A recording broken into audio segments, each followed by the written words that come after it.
Hello friend, आज हम लोग डिस्कस करने वाले हैं केमिकल प्रॉपर्टी ऑफ ईथर के बारे में। इसके पहले वाले वीडियो में हमने आपको बताया ईथर होते क्या हैं, क्लासिफिकेशन ऑफ ईथर के बारे में बताया, ईथर को कैसे फॉर्म किया जाता है। अब हम देखेंगे केमिकल प्रॉपर्टी ऑफ ईथर के बारे में। तो चलिए वीडियो स्टार्ट करते हैं। सबसे पहले देखेंगे इसमें जो केमिकल प्रॉपर्टी ऑफ ईथर होता है, उसमें देखना है सबसे पहले कि जो कार्बन और ऑक्सीजन के बीच का बॉन्ड होता है ना, वो लेस रिएक्टिव होता है, वो बहुत कम रिएक्टिव होता है। जो कार्बन और ऑक्सीजन के बीच का बॉन्ड होता है, जैसे कि यहाँ पे कार्बन होता है CH3OCH3, तो यहाँ पे जो ऑक्सीजन और कार्बन के बीच का बॉन्ड है ना, वो लेस रिएक्टिव होता है। इसकी रिएक्टिविटी जो है वो बहुत कम होती है।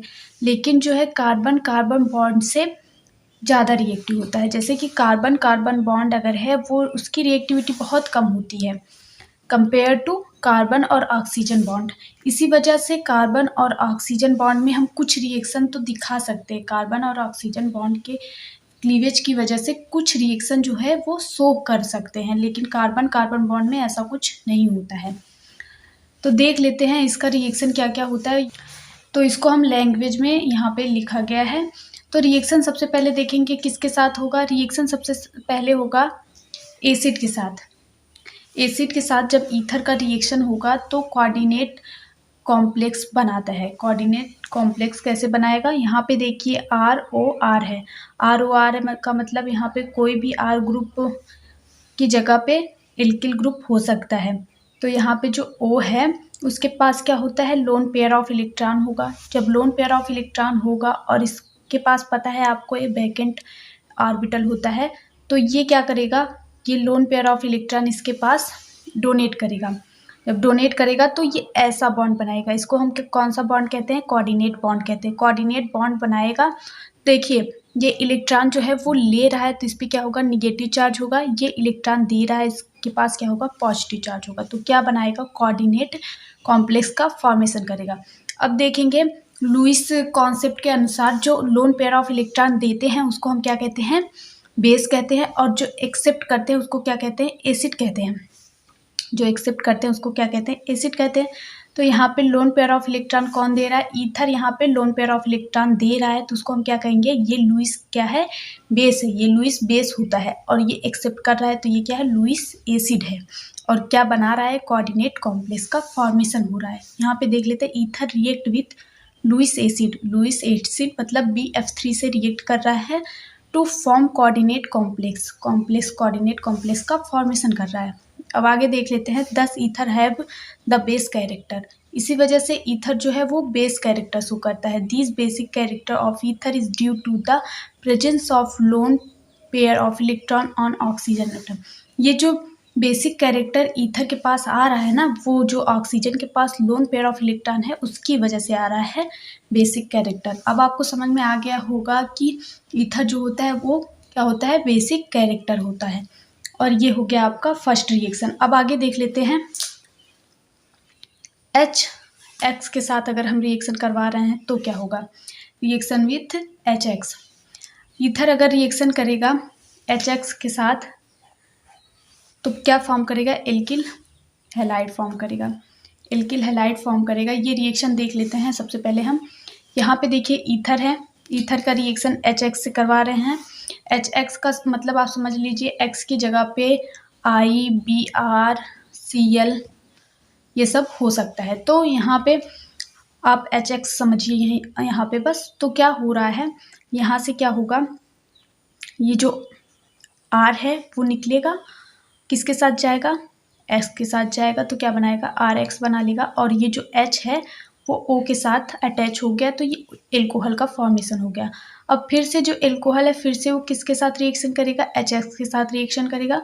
HX के साथ जब रिएक्शन करेगा तो क्या होगा, जो यहाँ से ये O और H और ये वाला H मिलके क्या बनाएंगे, वाटर मॉलिक्यूल निकल जाएगा यहाँ से। और जो ये X बच रहा है ये R के साथ कनेक्टेड हो जाएगा, तो क्या बनाएगा, एल्किल हैलाइड का फॉर्मेशन होगा। आई होप रिएक्शन आपको समझ में आ गया होगा। एक बार और सुन लीजिए, ईथर जो है HX के साथ रिएक्शन करेगा तो क्या बनाएगा, यहाँ से R निकलेगा, यहाँ से X निकलेगा, एल्किल हैलाइड RX बना लेगा। और जो ये H बच रहा है वो O से कनेक्टेड हो जाएगा, एल्कोहल बना लेगा। फिर से एल्कोहल जो है वो HX के साथ रिएक्शन करेगा। फिर से एल्कोहल जब HX के साथ रिएक्शन करेगा तो यहाँ से वाटर मॉलिक्यूल निकलेगा, ये OH और ये वाला H निकल जाएगा, और जो ये वाला X बच रहा है वो किसके साथ अटैच होगा, R के साथ अटैच होगा। तो यहाँ पे क्या बना, एल्किल हैलाइड का फॉर्मेशन हो रहा है। तो देखते हैं ये इसका रिएक्टिविटी आर्डर देख लेते हैं। आज HX का रिएक्टिविटी आर्डर देखेंगे तो यहाँ पे देखिए HI का जो रिएक्टिविटी आर्डर होता है वो सबसे ज़्यादा होता है, क्योंकि इसमें जो बॉन्ड ब्रेक होगा बहुत जल्दी से होगा, और क्योंकि यहाँ पे माइनस चार्ज जो है वो स्टेबल हो जाता है ये साइज की वजह से, ये तो आपको पता ही होगा। और फिर जो HBr है वो होता है रिएक्टिव, फिर होता है HCl। तो अगर आप रिएक्शन करवा रहे हैं ना तो आपको पता है कि ये क्या होता है, लेस रिएक्टिव होता है। अभी ऊपर हम आपको बता चुके हैं ये लेस रिएक्टिव होता है। तो इसके लिए क्या लेना पड़ेगा, जो हाई रिएक्टिव होता है उसको लेना पड़ेगा। तो ये रिएक्शन किस में ज़्यादा अच्छे से होगा, HI और HBr में ज़्यादा अच्छे से होता है कंपेयर टू HCl। अगर हम रिएक्शन करवा रहे हैं PCl5 के साथ, ईथर का रिएक्शन अगर हम PCl5 के साथ करवा रहे हैं तो क्या बनेगा, एल्किल क्लोराइड बनेगा। तो देख लेते हैं कैसे रिएक्शन होगा। यहाँ पे देखेंगे आप ROR, मतलब कि ईथर लिया गया है। ईथर का रिएक्शन हम किससे करवा रहे हैं, PCl3 के साथ। जब PCl3 के साथ करवा रहे हैं, यहाँ पे 2 R है, आपको पता होगा। यहाँ पे जब 2 R है तो दोनों R जब यहाँ से निकलेगा तो ये 2 Cl के साथ अटैच होगा, तो क्या बनाएगा, 2 मोल क्या बनाएगा, एल्किल क्लोराइड बनाएगा। 2 मोल एल्किल क्लोराइड बनाएगा। देखिए यहाँ से एक आर निकला, यहाँ से एक आर निकला, ये वाला बॉन्ड ब्रेक हुआ, ये वाला बॉन्ड ब्रेक हुआ, और यहाँ से क्या निकला, 2 Cl2 निकला। तो यहाँ पे क्या बनाया, RCl और 2 मोल। अब देखते हैं, यहाँ पे O बचा है, यहाँ पे P बचा है, और यहाँ पे Cl3 बचा है। तो क्या हो जाएगा, O यहाँ से अटैच होगा, POCl3 बन जाएगा। आई होप रिएक्शन आपको समझ में आया हो। अब नेक्स्ट रिएक्शन देखेंगे। रिएक्शन देख लेते हैं, रिएक्शन विथ एसिटिल क्लोराइड। जब ईथर का रिएक्शन हम एसिटिल क्लोराइड के साथ करवाएंगे तो क्या बनेगा, एल्किल क्लोराइड का फॉर्मेशन होगा और एस्टर का फॉर्मेशन होगा। देखिए ईथर का रिएक्शन हम करवा रहे हैं एसिटिल क्लोराइड के साथ में, तो ये आपका फार्मूला होता है एसिटिल क्लोराइड का R की जगह पे कोई भी एल्किल ग्रुप आप ले सकते हैं, चाहे इससे मैच करता हो एल्किल ग्रुप या ना। तो यहाँ पे देखिए, यहाँ पे भी कोई भी एल्किल ग्रुप आप ले सकते हैं। तो यहाँ पे कार्बन और O, डबल बॉन्ड O है और Cl है, और किसके प्रेजेंस में करवा रहे हैं, एनहाइड्रस ZnCl2 के प्रेजेंस में रिएक्शन होता है। तो यहाँ पे क्या होगा, ये वाला बॉन्ड जब ब्रेक होगा तो यहाँ से क्या अटैच हो जाएगा, Cl अटैच हो जाएगा। ये वाला Cl इसके साथ अटैच हो गया, ये वाला बॉन्ड यहाँ से ब्रेक होगा तो, और क्या हो जाएगा, और जो ये बच रहा है ना आपका R और O बच रहा है, R और O बच रहा है, ये इसके साथ अटैच हो जाएगा, यहाँ से O और R इसके साथ अटैच हो जाएगा। तो ये आपका क्या बन जाएगा, एस्टर बन जाएगा। यहाँ पे क्या बना, एल्किल क्लोराइड, और क्या बन जाएगा, एस्टर बन जाएगा। एक बार फिर से सुन लीजिए, ये वाला बॉन्ड जब ब्रेक होगा तो R किसके साथ अटैच हो जाएगा, Cl के साथ अटैच हो जाएगा। तो क्या बना लिया, आपका एल्किल क्लोराइड बना लिया। और यहाँ पे क्या बच रहा है, O और R बच रहा है, तो ये इसके साथ कार्बन के साथ अटैच हो जाएगा, तो एस्टर का फॉर्मेशन हो जाएगा। ये रिएक्शन भी आपको समझ में आ गया होगा। अब आगे देख लेते हैं, अगर हम रिएक्शन करवाएंगे कांक H2SO4 के साथ तो क्या होगा। अगर हम ईथर का रिएक्शन कांक H2SO4 के साथ करवा रहे हैं ना तो एल्कोहल का फॉर्मेशन होगा। यहाँ पे देखेंगे ये वाला बॉन्ड जो है वो ब्रेक हो जाएगा, ये वाला बॉन्ड ब्रेक हो जाएगा। आपको पता है जो H2SO4 होता है वो एसिडिक नेचर का होता है, तो हमको क्या देगा, H+ देता है ना, H+ देगा। जब देखिए यहाँ से H+ निकलेगा तो ये क्या बनाएगा, HSO4 बनाएगा। हाँ, और ये जो H+ दे रहा है ना, ये इसके साथ अटैच हो जाएगा। ये वाला बॉन्ड जब ब्रेक होगा तो यहाँ से H+ अटैच हो जाएगा, एल्कोहल का फॉर्मेशन हो गया यहाँ पे। और ये बचा आपका माइनस में HSO4, तो ये किसके साथ अटैच हो जाएगा, R के साथ अटैच हो जाएगा। कैसे अटैच होगा, ये O हो गया, ये हो गया SO3, फिर H। इसको इस फॉर्म में आप लिख सकते हैं माइनस, और इसको इस फॉर्म में जब लिखेंगे आप तो ये किससे अटैच हो जाएगा, यहाँ से अटैच हो जाएगा R से। ये वाला R से अटैच हो जाएगा ये वाला ग्रुप। एक बार फिर से सुन लीजिए, जब कांक H2SO4 जो है उसकी ब्रेकिंग होती है तो H+ देता है और O-SO3H देता है। तो यहाँ पे जब O और R के बीच का बॉन्ड जो है वो ब्रेक होगा तो H+ जो है वो O से अटैच हो जाएगा, एल्कोहल का फॉर्मेशन हो जाएगा। और यहाँ पे बचा R जो है इस ग्रुप के साथ अटैच हो जाएगा और इसका फॉर्मेशन कर लेगा। आई होप ये रिएक्शन भी आपको समझ में आ गया होगा। अब आगे देख लेते हैं, हेलोजिनेशन रिएक्शन देख लेते हैं। ईथर जो है वो फ्री रेडिकल हेलोजिनेशन रिएक्शन देता है यूवी लाइट के प्रेजेंस में। यूवी लाइट के प्रेजेंस में ये क्या देता है, हेलोजिनेशन रिएक्शन देता है, वो भी फ्री रेडिकल हेलोजिनेशन रिएक्शन। तो देख लेंगे, केस फर्स्ट देखते हैं। अगर हम जो क्लोरीन है, क्लोरीन का रिएक्शन मान लीजिए, हेलोजिनेशन में हम क्लोरीन से रिएक्शन करवा रहे हैं। हेलोजिनेशन में हम क्लोरीन, आयोडीन, ब्रोमीन सबसे करवाते हैं, तो यहाँ पे हम क्लोरीन से करवा रहे हैं रिएक्शन। तो क्या हो रहा है, क्लोरीन की अगर हम अमाउंट जो है वो कम लेंगे, अगर कम अमाउंट में लेंगे क्लोरीन, मतलब स्मॉल अमाउंट में क्लोरीन लेंगे, तो क्या होगा, अल्फा पोजीशन से केवल वो हाइड्रोजन को निकालेगा। अल्फा पोजीशन से एक हाइड्रोजन को निकाल के वहाँ पे क्या कर देगा, अटैच हो जाएगा, क्लोरीन अटैच हो जाएगा, वहाँ पे क्लोरीन अटैच हो जाएगा। अल्फा पोजीशन से एक हाइड्रोजन को निकाल के क्लोरीन वहाँ पे अटैच हो जाएगा। कब, जब हम क्लोरीन का अमाउंट जो है वो कम लेंगे।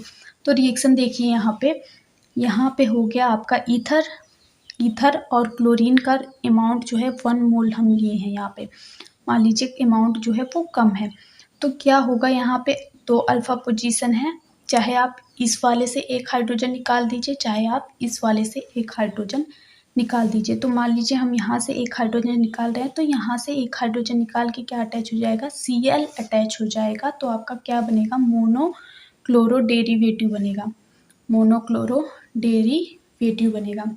देख लेते हैं, when chlorine is present in small amount, chlorination take place only at alpha carbon and monochloro derivative is formed. अब केस सेकंड देख लेते हैं। केस सेकंड में क्या होगा, अगर हम क्लोरीन के अमाउंट जो है वो ज़्यादा लें, यहाँ पे कम ले रहे थे अमाउंट, अब यहाँ पे एक्सेस अमाउंट में हम क्या लेंगे, क्लोरीन को लेंगे। अगर हम एक्सेस अमाउंट में क्लोरीन को लेंगे ना, तो जितना भी हाइड्रोजन होगा ईथर के पास, वो सबसे रिप्लेस हो जाएगा, किससे, क्लोरीन से वो रिप्लेस हो जाएगा। देखिए, अगर हम ज़्यादा अमाउंट में क्लोरीन को ले रहे हैं, एक्सेस अमाउंट में क्लोरीन को ले रहे हैं, तो ईथर के पास जितना भी हाइड्रोजन होगा वो सबको रिप्लेस करके क्या लगा देगा, क्लोरीन वहाँ पे लगा देगा।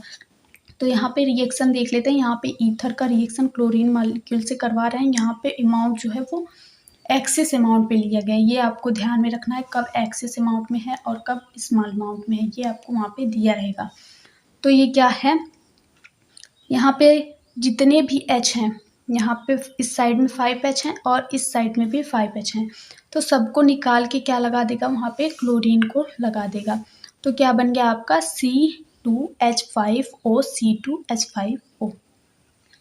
देख लेते हैं, when chlorine is in excess amount all the hydrogen are replaced by chlorine group.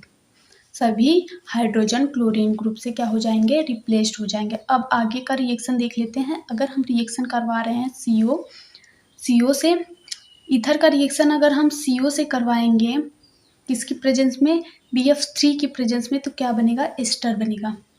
Ether का रिएक्शन अगर हम CO से करवा रहे हैं BF3 की प्रेजेंस में, तो क्या बनेगा, एस्टर बनेगा। ईथर का रिएक्शन करवाए हैं हम किससे, CO से, यहाँ पे टेम्परेचर रहेगा इतना और टेम्परेचर इतना रहेगा, प्रेशर इतना रहेगा, किसके प्रेजेंस में करवा रहे हैं, BF3 की प्रेजेंस में करवा रहे हैं। तो क्या बन रहा है, यहाँ पे एस्टर का फॉर्मेशन हो रहा है। यहाँ पे देखिए, ये क्या है, CO है, तो यहाँ पे क्या लग जाएगा, आपका CO आके अटैच हो गया, आपका एस्टर का फॉर्मेशन हो गया और कुछ नहीं होगा। आई होप रिएक्शन समझने में आपको कोई डाउट नहीं होगा। हमने बहुत डिटेल में, बहुत इजी वे में आपको रिएक्शन समझाया है, बहुत अच्छे से आपको समझाया है। अगर आपको कोई भी डाउट हो तो आप कमेंट में पूछ सकते हैं। हम आपको बहुत इजी वे में नोट्स वगैरह सब प्रोवाइड करते हैं, बहुत इजी वे में समझाते भी हैं। तो आप लोग भी थोड़ा सपोर्ट करिए। अच्छा लगता है, हम और ज़्यादा वीडियो आप लोग के लिए लेकर आएँगे और मेहनत करेंगे कि हम मेहनत कर रहे हैं और सामने वाले को बेनिफिट हो रहा है, तो मेहनत करने वाले को भी खुशी मिलती है। अगर आप लोग सपोर्ट ही नहीं करेंगे तो सामने वाले को लगता है किसी को पसंद ही नहीं आ रहा, तो हम बनाए क्यों वीडियो वगैरह। तो थोड़ा आप लोग भी मेहनत कर लीजिए, एक लाइक, सब्सक्राइब और शेयर से आप लोग का कुछ नहीं जाता है, तो बस एक हाथ चलाना रहता है। तो वीडियो अच्छी लगी हो तो लाइक करिए, चैनल पर नए हैं तो चैनल को सब्सक्राइब कर लीजिए। Thank you for watching this video. अगर आप स्क्रीनशॉट लेना चाहते हैं तो ले सकते हैं।